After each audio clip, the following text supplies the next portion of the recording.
Na-video ko yata ang sarili ko. Sumisinga. Nakaganon ako. Uy! Yan! Let's go!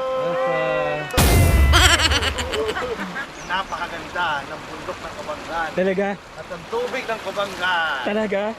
Fresh na Napakatabi. fresh? Uy! Okay ba? Okay. Is the gang. Dito kami ngayon sa Namnel. Dito sa area na to, nauuso na yung rock balancing. Ayun, no? Madami doon. Our little island. Our island. Yeah, little island. Ayun, with the tree. Ang lamig! Ha? Ang lamig! Kaso hindi ko kaya malaki. Maliit lang. Pero parang fake yung iba, no? Gusto kong lapitan eh. Lapitan ko na nga. Di ba? Ayan. So this is how they balance their stones. Okay? Yan. So if any one of you is actually wondering how they balance their stones, no? Kasi talaga namang nakakamangha naman talaga na nakabalance itong mga bato na to. Kagaya nito, ayan. Oh. See? Wala pong pandikit yan eh. So yung iba, nilalagyan lang ng singit, no? Pero I'm wondering kung kailan pa to ginawa. Okay, so ayan. Pili tayo ng medyo talagang ano. So yun pala ang ginagawa nila. Nilalagyan nila ng singit-singit, ano. Ayan. Ayan, oh.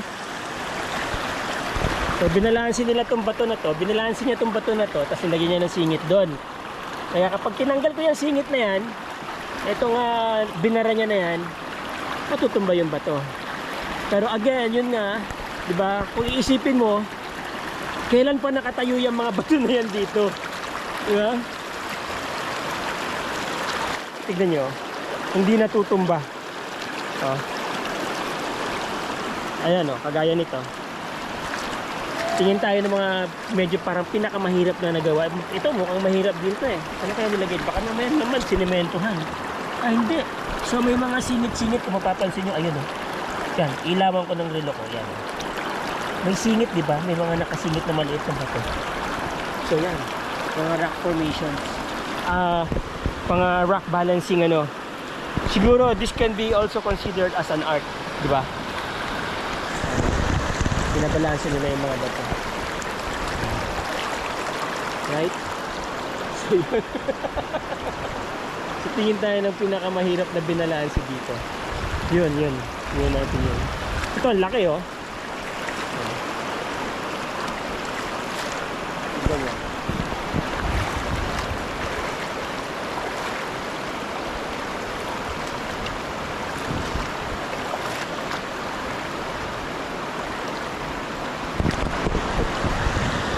Ang ganda, kung sana ito mapupuno ng mga ganyan nakabalancing bato.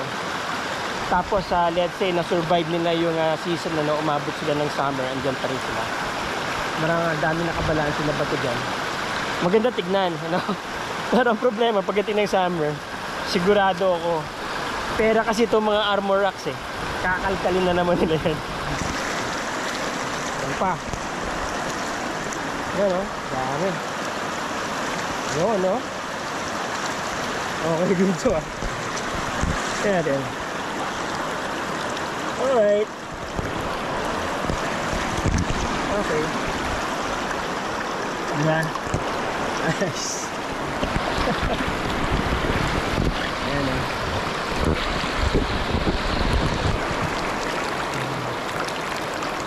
Halos wala ako nakita kung may siningit siya. Wala. Pero parang meron. Ayun.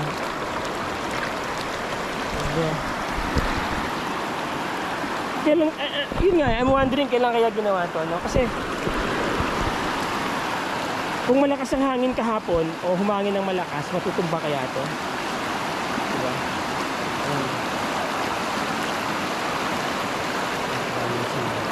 Okay. Ito naman medyo nakadulas, no?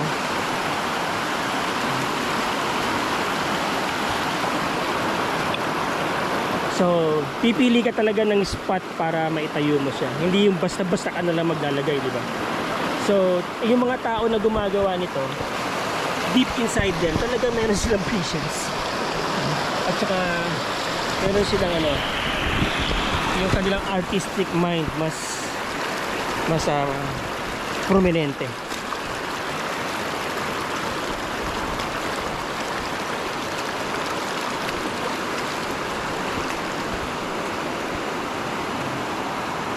Ito pinakamatibay.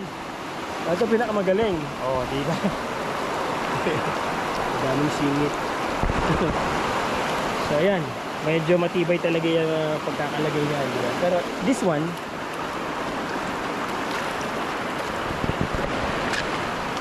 ito tayo. So, this one, parang ano to? Ayan, oh. Di ba? Parang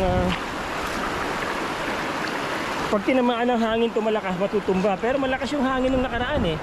Hindi rin siya ngayon, kagaya ngayon, breezy, malakas ang hangin din. So may kahit paano may tumatamang hangin dyan. Kung hindi yan stable, ganun kay stable, kanina pa natumba yan. Tsaka yung agos ng tubig, nagki-create yan kahit paano ng vibration. Kung hindi stable yung pagkakagawa, pagkakalagay niya, yung mga pagkakasingit niya na yan, matutumba yung bato na yan. Pero ang mapapansin natin, di ba?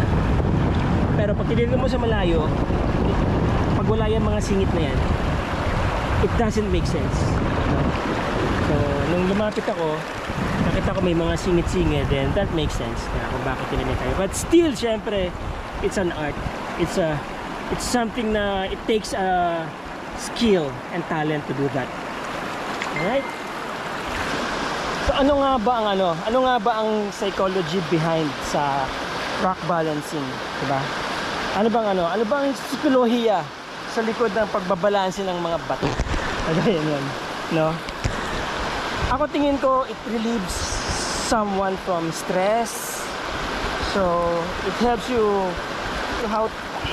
to put the control dun sa mind mo, 'di ba? Kasi to be able to do that, kailangan mo kahit paano ng focus eh. Right? Ewan ko, kung para sa inyo madali lang yan, pero ako talaga na nabidiliban kasi parang challenging sa akin gawin yun. Rock balancing. Tanungin natin to mga kasama ko, ano, kung anong palagay nila. Guys, may tatanong lang ako sa inyo. Sana answer it with respect. Ano, sa tingin nyo ba yung rock balancing ngayon takes skill and talent to do that? O madali lang yan? Kasi kailangan mo ng focus. Yun ang sinasabi ko, di ba? So not everybody has it eh, yung focus, di ba? So ibig sabihin yan, kung meron may hinahanap yung pinakamaganda at yung alanganin ba, sabi, parang isipin mo, puta pa, paano na balance yun? Pero pag nilapitan mo, meron pala silang mga sinisingit na bato sa ilalim na maliliit. May, yes, para yung kusa. Pero ano pa rin ha? Balance ito na walang gano'n. Hindi. Walang yung may lalagay ka ng maliit bato para nakatuwa. Pero come to think of it, masyado lang maliit yung bato para malaman nila kung saan ilalagay eh. Nasa alanganing position din kasi tingin ko eh. Pero pag inisip mo, despite that, dapat yan natumba na dahil may vibration yung tubig, may hangin, di ba? Pero na lang pag dumating dito yung backhoe. Sino ako? Ayoko, nakapantalon ako eh. Ha? Meron na yan. Naka-boxer ako, ayoko. On 3. Kailangan yung parang hindi kayo. 1, 2, 3, go. Jamel, para namang hindi stolen shot yan eh. Tukuling shot yun. Ha? Sabay ka. 1, 2, 3, go.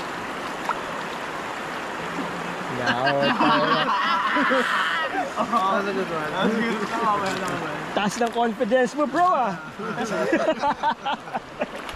Alam mo, haba na mo.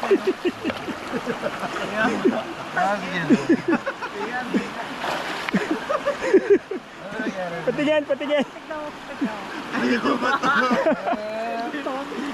Ikaw mo si Jake Kuya. Kiragat ng bok.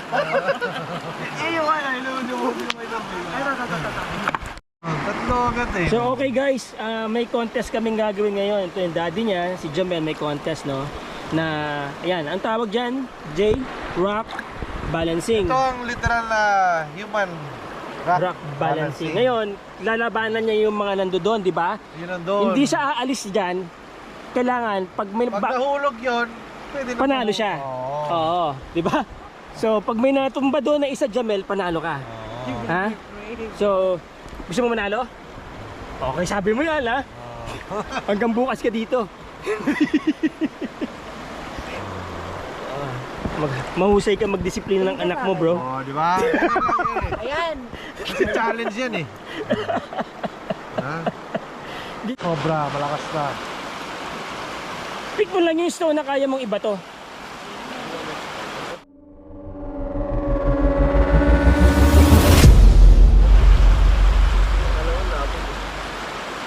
Kobe!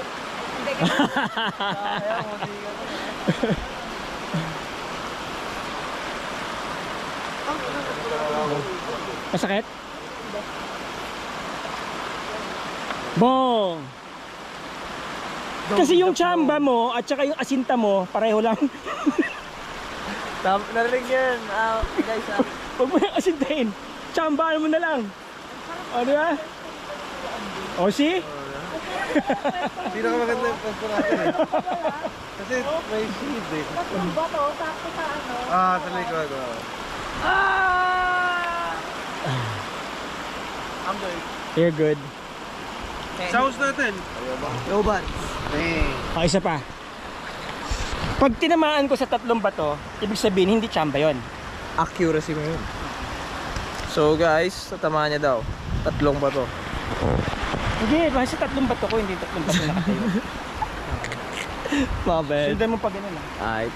Nasa-zoom ba to? I-zoom ko? Hindi, wag na, okay lang yan.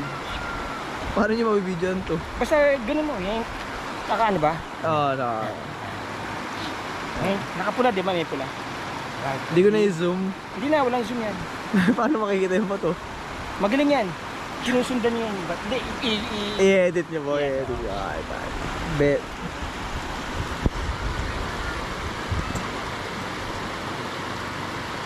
Hindi ako doon sa block na yun. Sige nga, sige nga. Oo nga no, magandang target yun.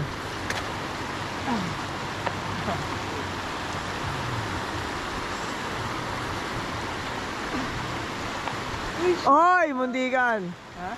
Mundikan yun, mundikan. Last try. Chamba talaga. Yeah. Came in 17.